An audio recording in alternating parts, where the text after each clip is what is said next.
Okay, maybe I will have to start.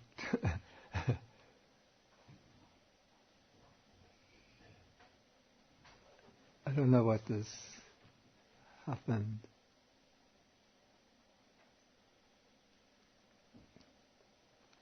Anyway, we'll begin reviewing.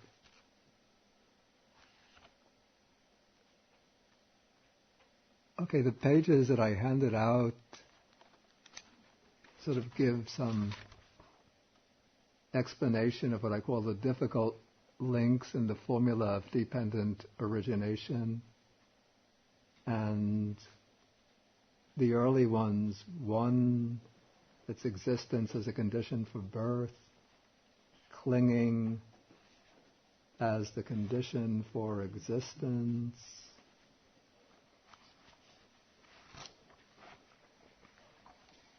and namarupa as the condition for the 6 sense bases. Those I had already discussed. So I want to begin with number 4 on page 3. This I already dealt with, I think, rather quickly last week, so I just want to go back and review it, deal with it a little more slowly.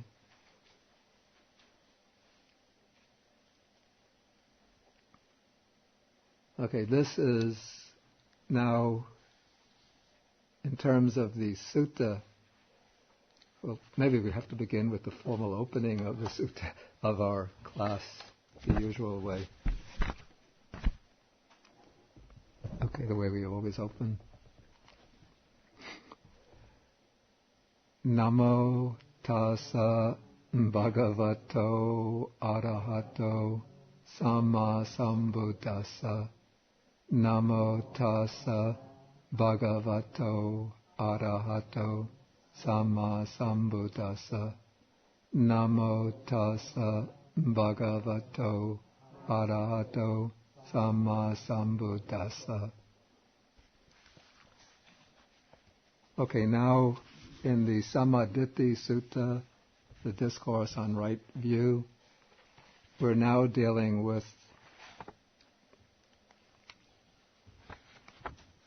this would be the section on mentality, materiality, namarupa, paragraph number 54.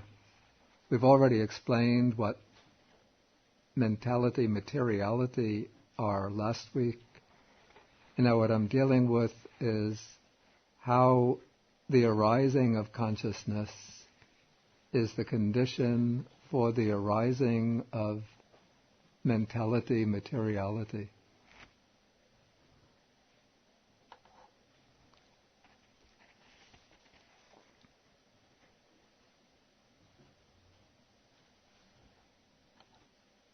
Okay, and I dealt with this from 2 perspectives.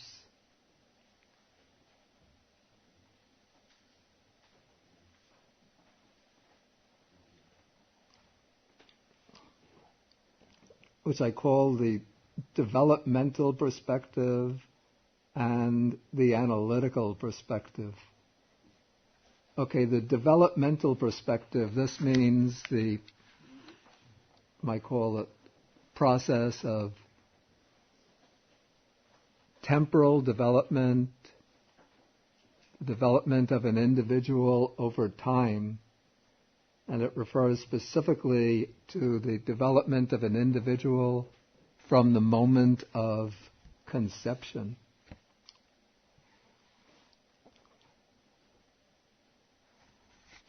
And so, if you follow what's printed on the sheets, conception takes place when consciousness links up or connects with the newly fertilized ovum. Okay, where does this consciousness come from? This consciousness is the continuation, it's part of the stream of consciousness, coming over from a being who has expired. And nama-rupa, in this case, is the psychophysical organism of a being that appears with the onset of pregnancy.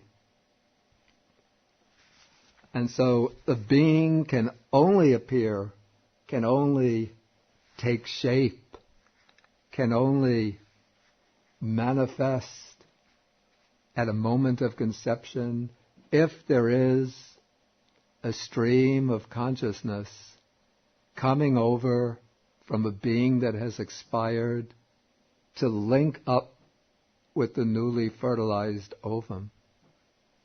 If the egg is fertilized, but there's no appropriate stream of consciousness coming over, then conception won't take place. Or maybe one would say that the egg won't be fertilized.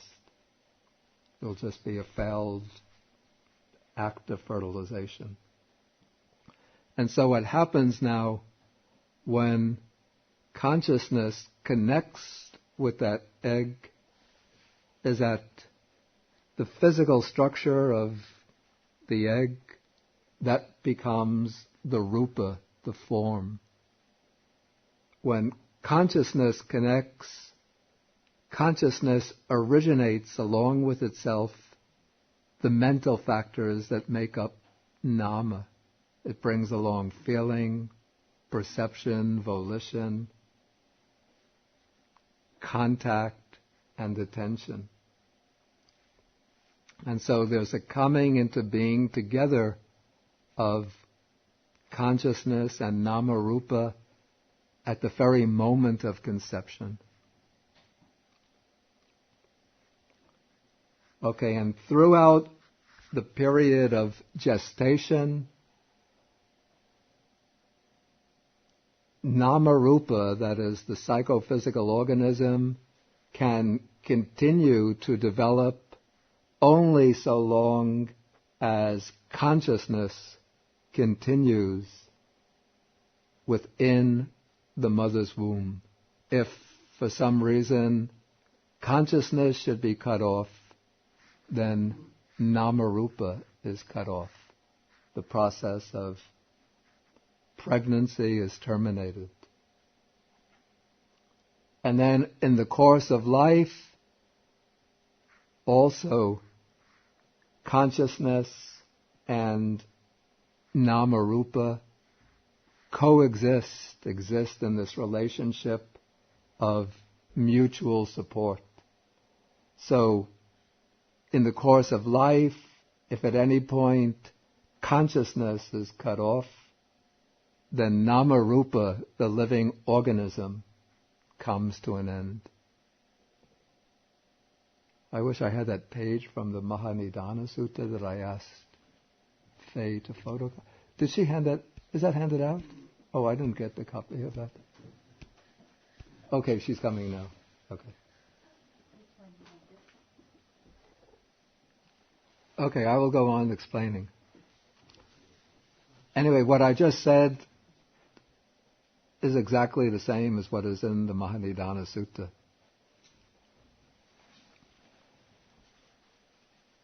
Okay, now there's another way to look at this relationship of consciousness as a condition for nama-rupa.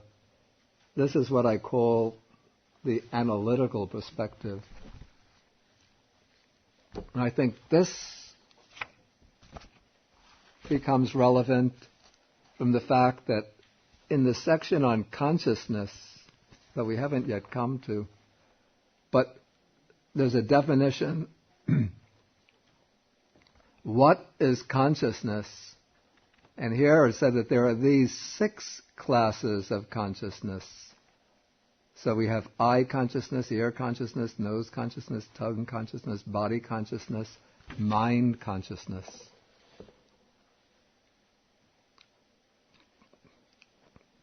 So it should be the case that for all 6 types of consciousness, consciousness is a condition for nama-rupa. I should explain that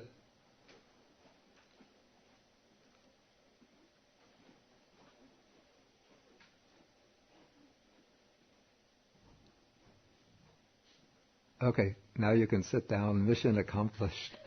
Better than George Bush's mission accomplished.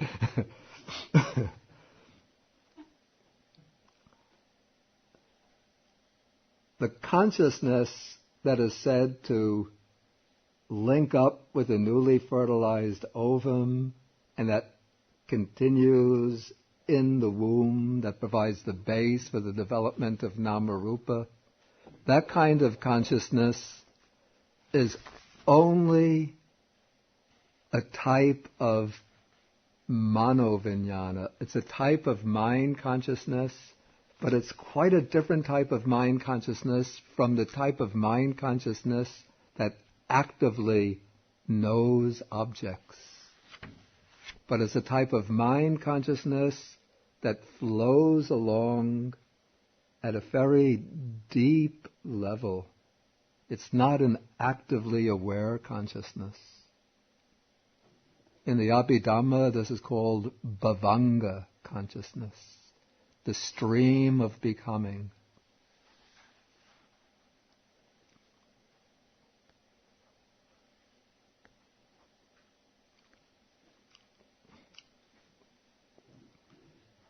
Okay, but here on any occasion of experience, whenever there's any knowing of an object, consciousness is a condition for nama-rupa. Okay, how is this the case? Okay, consciousness is a condition for nama insofar as the 5 factors of nama, that is, feeling, perception, volition,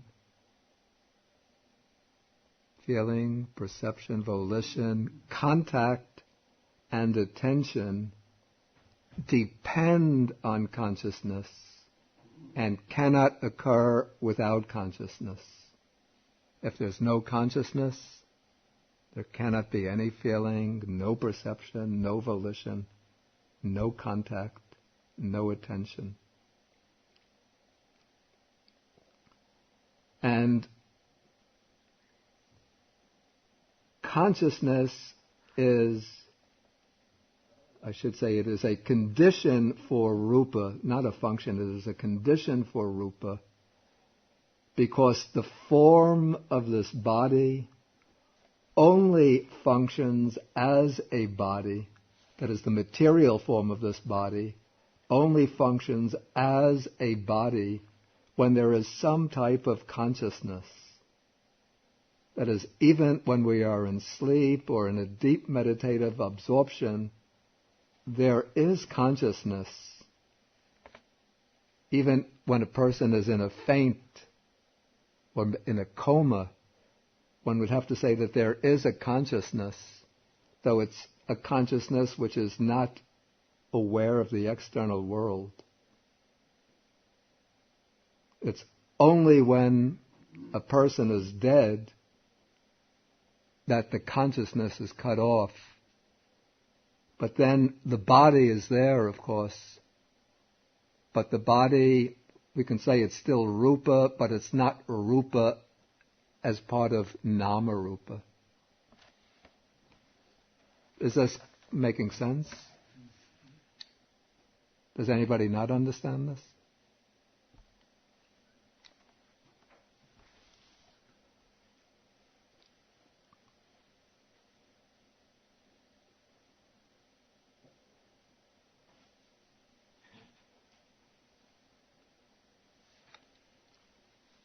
So, for example, on an occasion of I consciousness,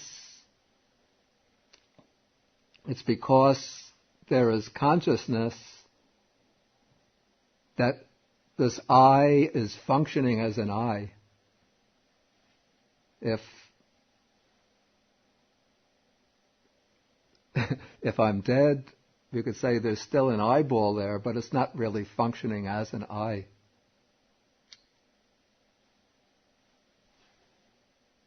when there's an occasion of ear consciousness, then the ear is functioning as an ear. The ear base is functioning as an ear. So it's consciousness which enables the sense faculties to function as sense faculties. So in this way we can say consciousness is a condition for rupa.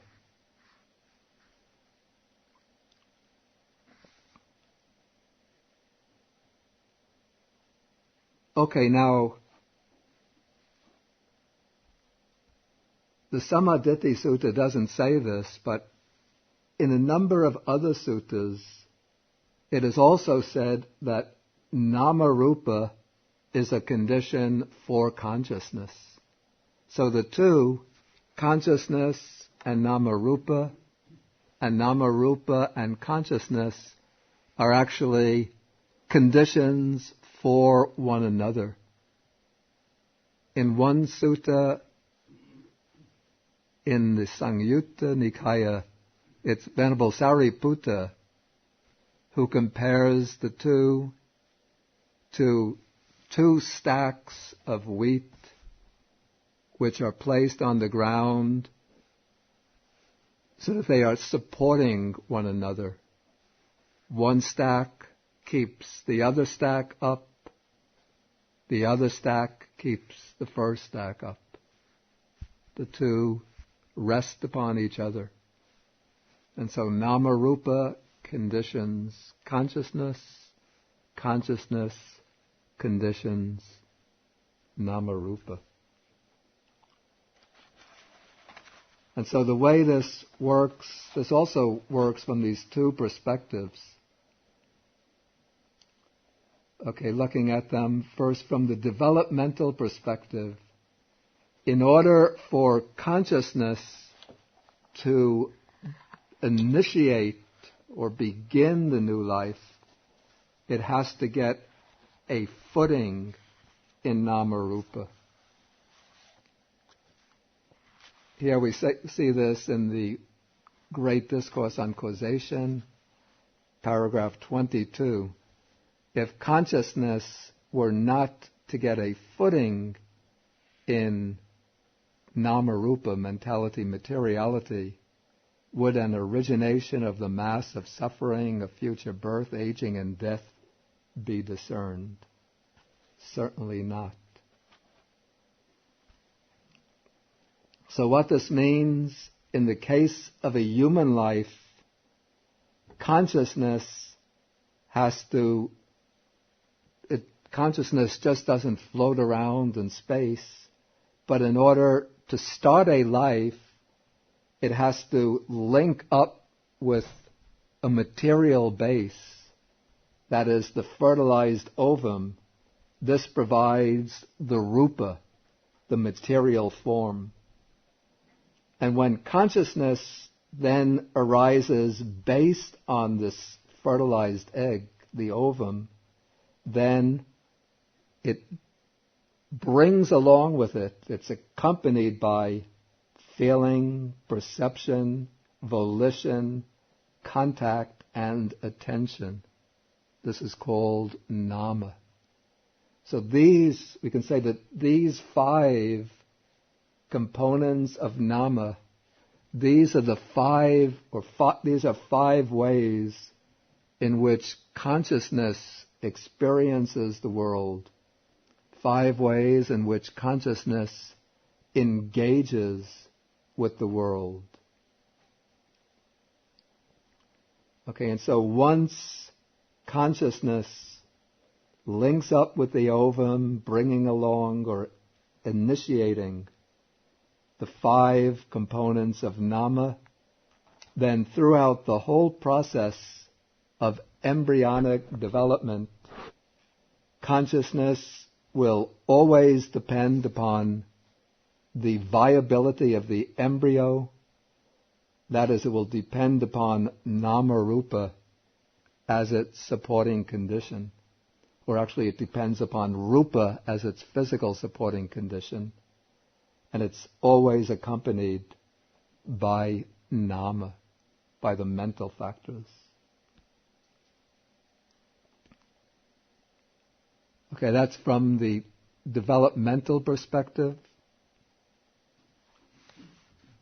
Okay, then from the analytical perspective,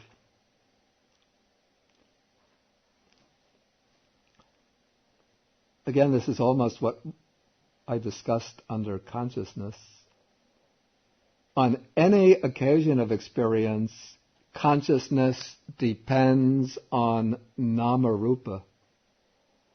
Okay, in human life, consciousness arises based on the physical body and on the physical body, on a particular sense faculty, on the nervous system and the brain, all of which are material or rupa.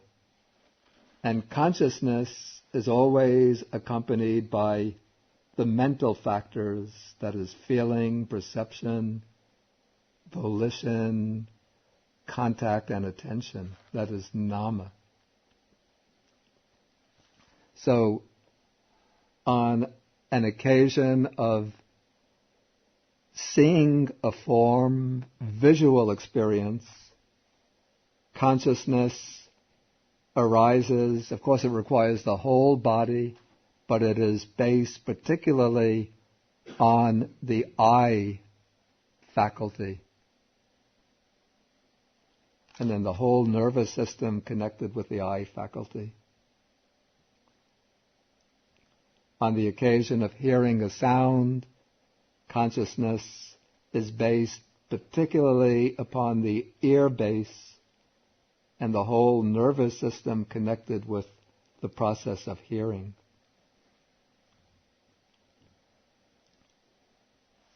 Okay, then what I say next, this deals with some of the technicalities in the philosophy of relations. That the relationship between nama and consciousness is that of, does anybody know the word connascence? I think the word, it's not in any dictionary, but it means born together, arising together. So two things that arise simultaneously are said to be co-nascent. An example is given of lighting a match, then the light of the match, or the light of the fire, and the heat of the fire arise simultaneously. Correct?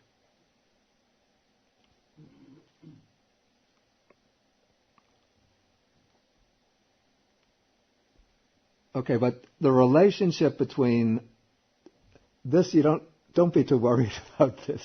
The relationship between nama and consciousness, it's not only that of things that are arising at the same time, but also mutuality, which means that each produces the other.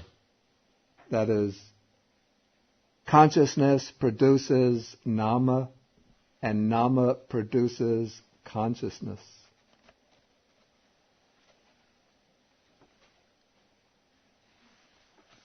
In the case of rupa and consciousness, the relationships are somewhat more complex. But anyway, it's enough to say that consciousness and rupa are interdependent.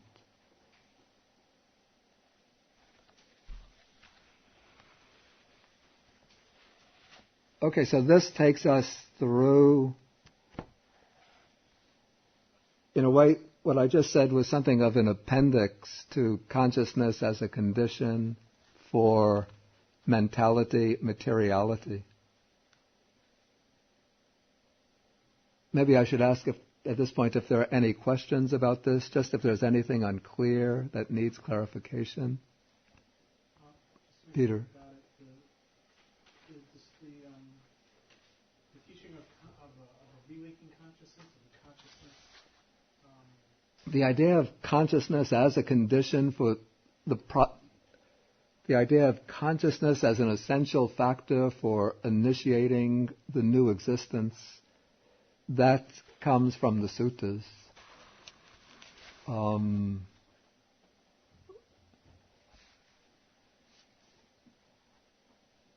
What did I say comes from the Abhidhamma? The term bhavanga is an Abhidhamma term. Yeah.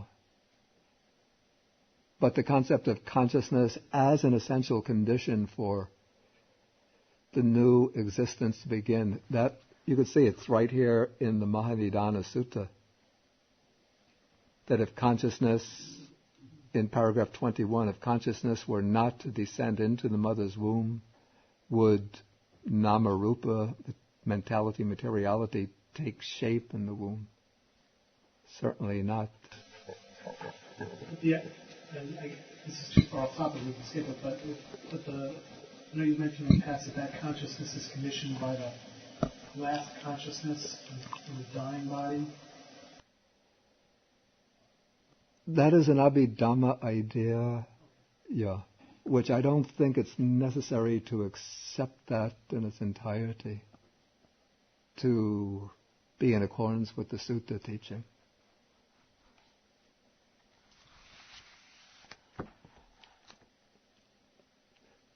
Yes, George. Last week you talked about derived matter. About? Derived matter. Derived matter. Yeah. And I thought the life faculty was one that you mentioned. Yeah. And the life faculty, it seems that consciousness has very much the role of life faculty. Without consciousness, there's and then there's life faculty. Yeah. Yeah, that is so.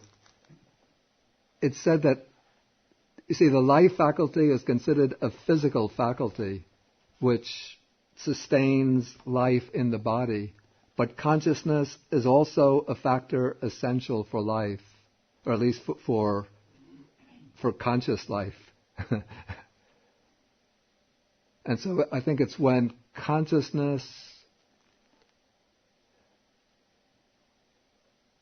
it seems that there has to be both things simultaneously, the life faculty in the body as one type of derived matter, and consciousness connecting to the physical organism for there to be a sentient being, a living organism. Perhaps without consciousness and just the life faculty, there can be living organisms that don't have consciousness. In the course of the life, nama rupa and consciousness are mutually supportive.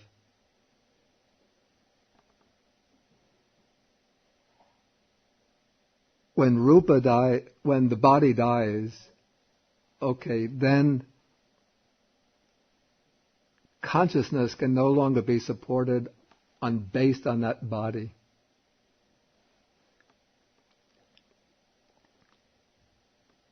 What happens after that? Here there's some difference in views in the different schools. Some say instantaneous rebirth. Some say that there's an interval. But in any case, consciousness will have to be supported by nama rupa. So suppose that there's an intermediate state, so consciousness will have to be supported in that intermediate state by a subtle type of nama rupa until it finds a suitable condition, say within the human realm, to come back into a human, to connect again and to initiate another human life. It seems to me, then it's almost like the soul just goes from the body and finds another body or something like that. And it seems to me that is the same view like the Sati's pernicious view.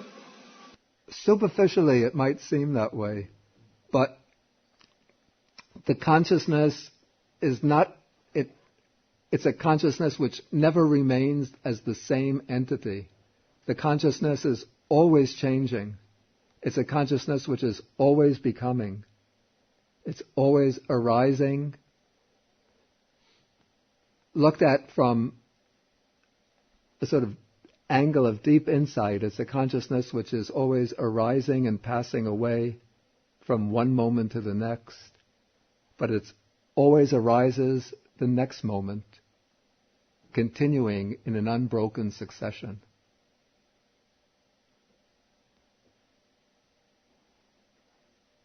So the Buddha rejected Sati's view. We're coming to that sutta in the future. But what the Buddha rejected in Sati's view was the idea that it is the same consciousness which goes from one life to the next. A consciousness that remains identical as an identical entity. But then Buddha, actually the example is, he always uses the sense separately when they meet together, conscious arises. Yeah. After we using this one word, It's a good point, but I don't want to... I'm just really asking if there are any things unclear in what I said. I don't want to get into arguments and debates about this now, because I want to go on and try to finish the sutta.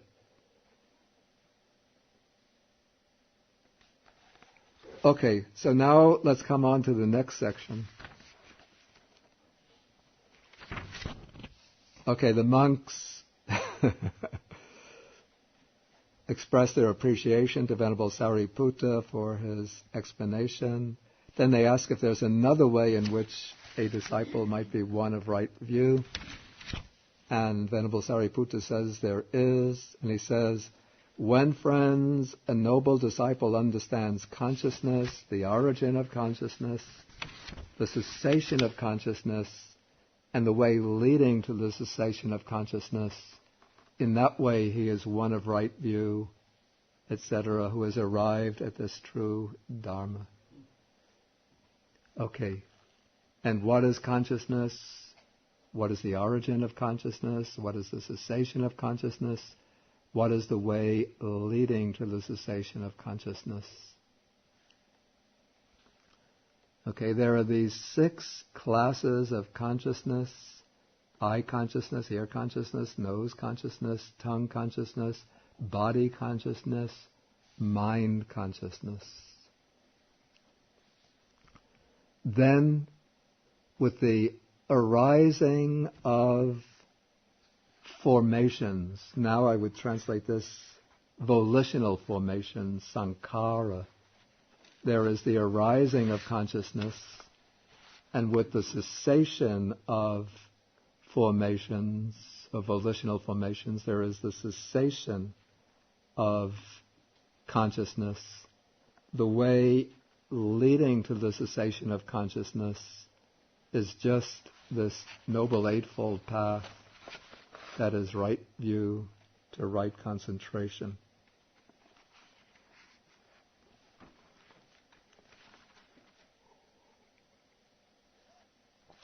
Actually, I have to admit, Suki does have something of a point that could well be troublesome, and it's not an easy point to get a problem to get around. And now I face that problem here. That there are these 6 classes of consciousness. Okay, we have eye consciousness, the body consciousness, very clear. These are types of sensory consciousness. Each one has its respective object. And then there's mind consciousness. One would think should be perfectly parallel to the other types of sense consciousness. It should be the type of consciousness that simply knows its own internal objects. It has its objects called dhammas, mental objects, ideas, images, abstract ideas, things that are non-sensory.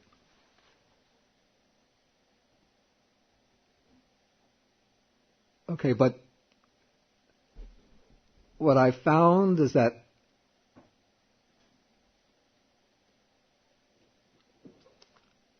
the suttas do ascribe to consciousness another function besides the cognition of an object, and that is, consciousness is that factor which maintains the continuity of personal existence within any given life, from birth to death. It's sort of the string that ties together the successive moments of experience into a whole, and which makes us one person from birth to death. We can exist as one person because there is this underlying continuity of consciousness. And then consciousness is what connects the different lives and makes them into a continuous series of existences throughout the process, the course of rebirths. And this is the function of consciousness which is spoken of in these paragraphs from the Mahanidana Sutta, which are in the page that was photocopied. Okay, and this aspect of consciousness becomes relevant in explaining how sankhara are the condition for consciousness. Okay, so I've tried to map this out in the page that was handed out. This is on page 4. Okay, what is meant here by sankhara, or the volitional formations? What is meant are all wholesome and unwholesome volitions.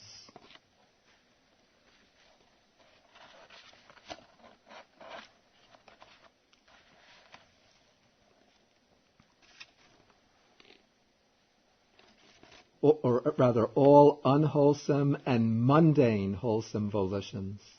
It doesn't include the wholesome supramundane volitions, the world-transcending volitions. Okay.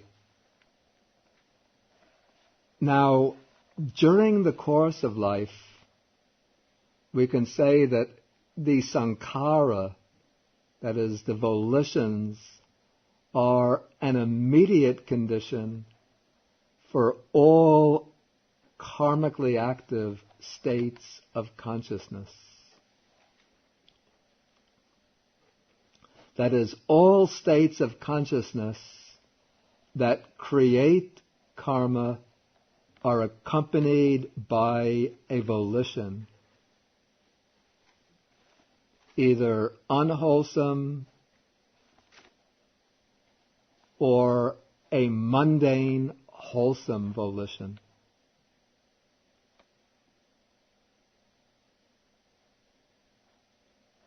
Okay, maybe we don't have to go into this terminology of the Abhidhamma, but these are the two conditions that I explained before. The sankhara, it's a co-nascent condition, since the sankhara and the act of consciousness arise together. They're born together at the same moment, like twins. And they're a mutuality condition, since each gives power to the other, each conditions the other. Is that clear? If it's not, don't worry about it too much.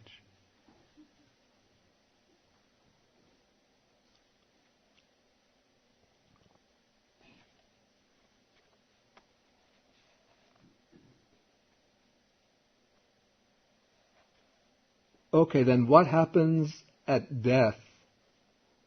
And this is from the Abhidhamma. I'm not so sure that this can be derived directly from the suttas, but anyway, from the suttas, what's clear is that the sankharas, whether it's one or many, but they will take on the role of generating rebirth into the new existence.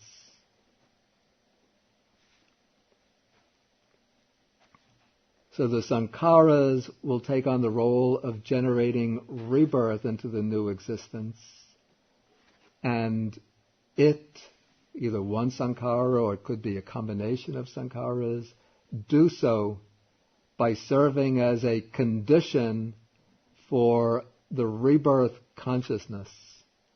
That is, it is the sankhara which take on the role of generating.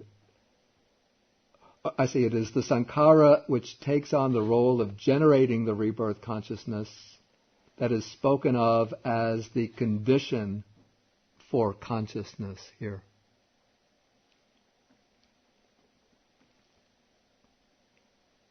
These are particular technical terms from the Abhidhamma. We don't have to go into them. But the important point is that it is the volitional formations that we create in the course of our life that at the time of death, in the course of our life, we are continually generating these volitional formations. And during the life, these volitional formations are occurring along with consciousness. And we can say that they are fertilizing consciousness. Now at death, these volitional formations become especially active, and that now they're seeking the opportunity to produce their results. And so there could even be a competition between different volitions, different karmas that we've created in the course of our life, to see which karma is going to take on that role of generating the rebirth. And so it could be whether it's one particular karma or whether a combination of karmas working together, that I don't know. But these volitional formations will propel or drive consciousness through the death process and onward into the new existence, and bring about a re-arising of consciousness in a form that is appropriate for the karmic tendencies of that being who has just passed away. So in this way, one says, the sankharas are a condition for consciousness. And then this is not only on the occasion of rebirth, but also in the course of life. The sankharas that have been accumulated in the course of life will continually be seeking an opportunity. The sankharas that have been accumulated in the course of previous lives will continually be seeking an opportunity to ripen in the course of this present life. And when the sankharas ripen in the course of this present life, they ripen by producing types or states of consciousness, types of resultant consciousness. And so many of the types of consciousness that we experience are results of karmas that have been created in previous existences.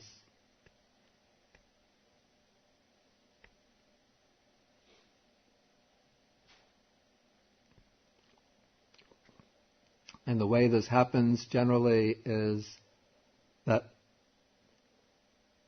external conditions are, in a sense, reflections, to some extent, of our previous karmas. And those external conditions give the opportunity for these karmas to ripen by creating circumstances for us that will bring up states of consciousness that are the ripenings or results, the vipakas, of previous volitions, previous karmas. To give some concrete examples, if somebody has done some unwholesome karma, say, inflicting a lot of pain or suffering on others by beating them, hitting them,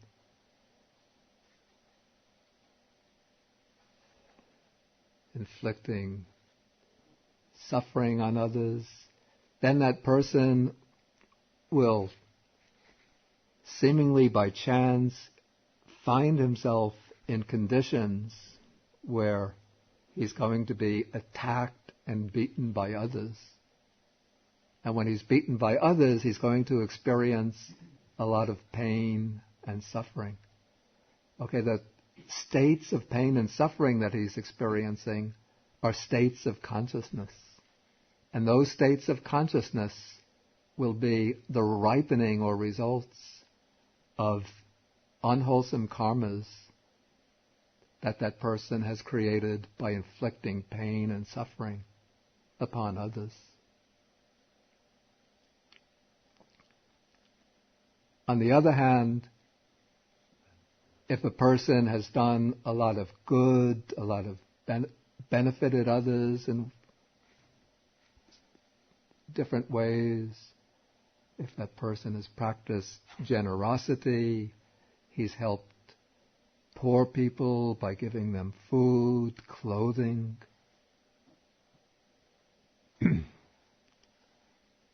help them in times of distress, poverty, and so on, then that person is creating wholesome karma, generating wholesome volitional formations. Okay, so those volitional formations will, in a sense, remain stored up in the deep stream of consciousness. And in some future life, those volitional formations are going to ripen by bringing that person into contact with good circumstances, good conditions, so that person will be living, say, in fairly comfortable circumstances. Other people will be friendly and helpful to that person. Okay, there'll be the ripening of states of consciousness which experience ease, comfort, good fortune.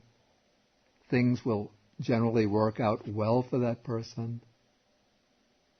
When that person needs some, we call lucky break, just the right conditions will materialize and the person will seemingly have a lucky break that will help them. This is coming about through the ripening of past wholesome karmic accumulations, meeting with the right conditions, bringing these these pleasant states of consciousness into being, happy states of consciousness.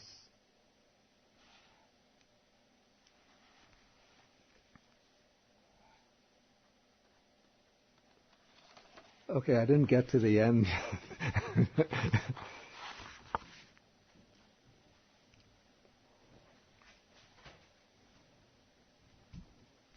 Next time definitely we'll get to the end. But okay, if there's any questions, please feel welcome to ask.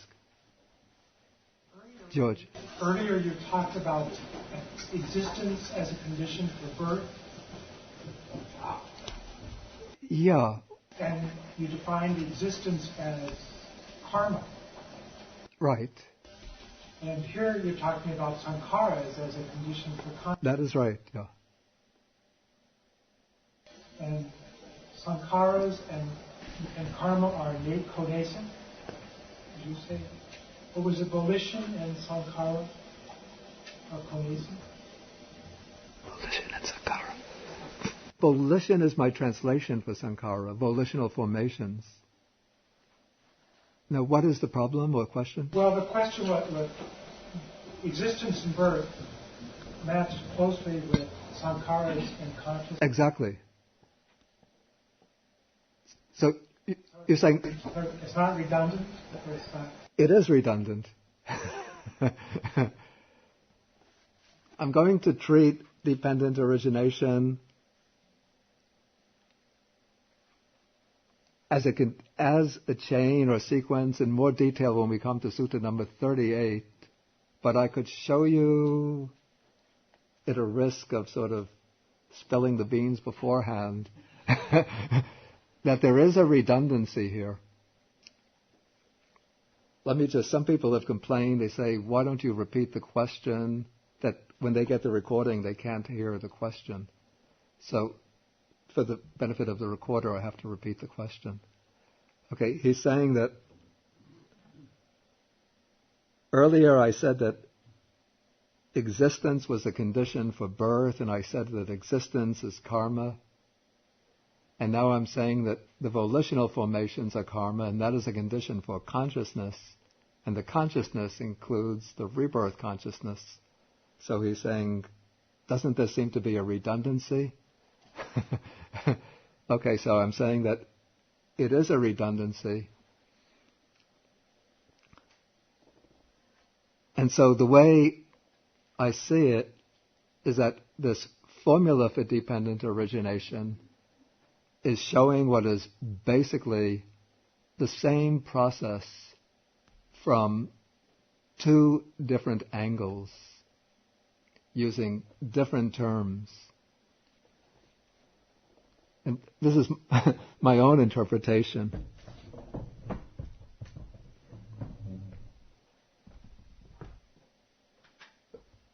We didn't get to ignorance yet, so...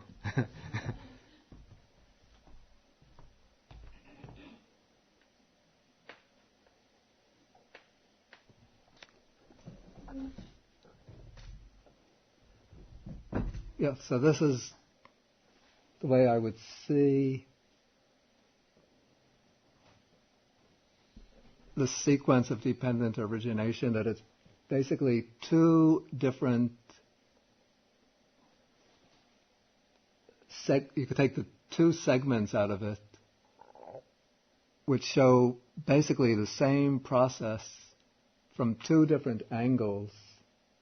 One angle, we say, puts more stress on the cognitive aspect, the aspect of knowledge, but in this case, non-knowledge, not knowing.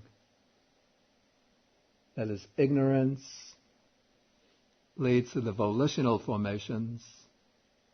The volitional formations bring about consciousness.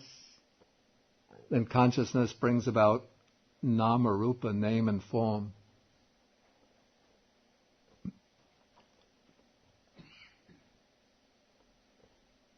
Then the other segment looks at the same process, but giving more emphasis to, you might call, the emotional or the volitional aspect of it. That is, we start from craving, and craving and clinging go very close together. So craving and clinging are both the counterparts of ignorance. Then existence here is the karmically creative side, karmically active side of existence. That corresponds to the volitional formations. And this karmically creative, karmically active existence brings about birth,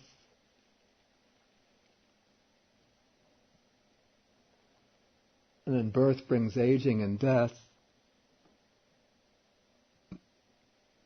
And then birth and aging and death, what is birth and aging and death? But it's the birth, aging, and death of consciousness together with name and form.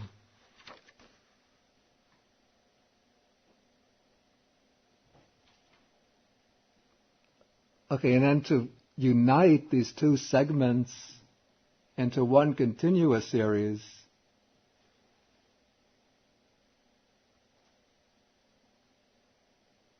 all one has to do is draw out from nama rupa those factors that will become the conditions for craving. Or one could work back from craving to nama rupa. What is the condition for craving? Feeling. What is the condition for feeling? Contact. What is the condition for contact? The 6 sense bases. Then what is the condition for the 6 sense bases? Name and form.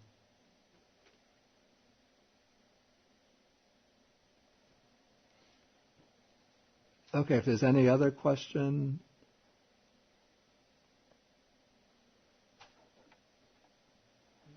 Yeah. You mentioned simile consciousness depends on nama and rupa. Yeah. About the strokes. Yeah. And is it 2 things or 3 things? That it is the consciousness, nama, rupa, 3 things differently? Because in the simile it is 3, then it's 10. In the simile, it's actually 2. The simile, it's 2.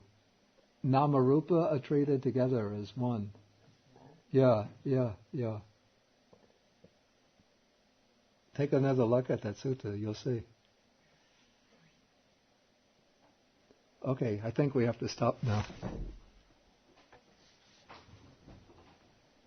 Okay, we stop. We end with the sharing of the merits.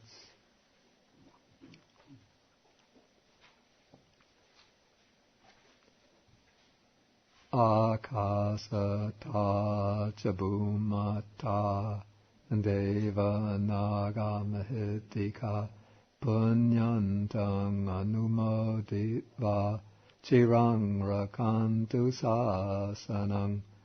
Akasata ca bhumata deva naga mahitika punyantang anumoditva chirang rakantu desanam.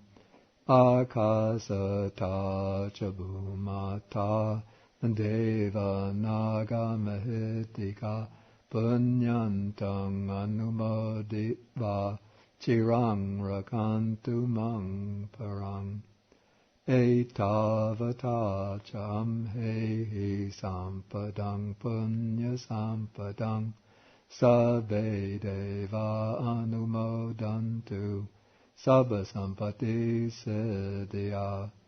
Etavata cham hehi sampadang punya sampadang sabbe bhutanumodantu sabba sampati siddhya. Etavata cham hehi sampadang punya sampadang sabbe satta anumodantu sabba sampati siddhya.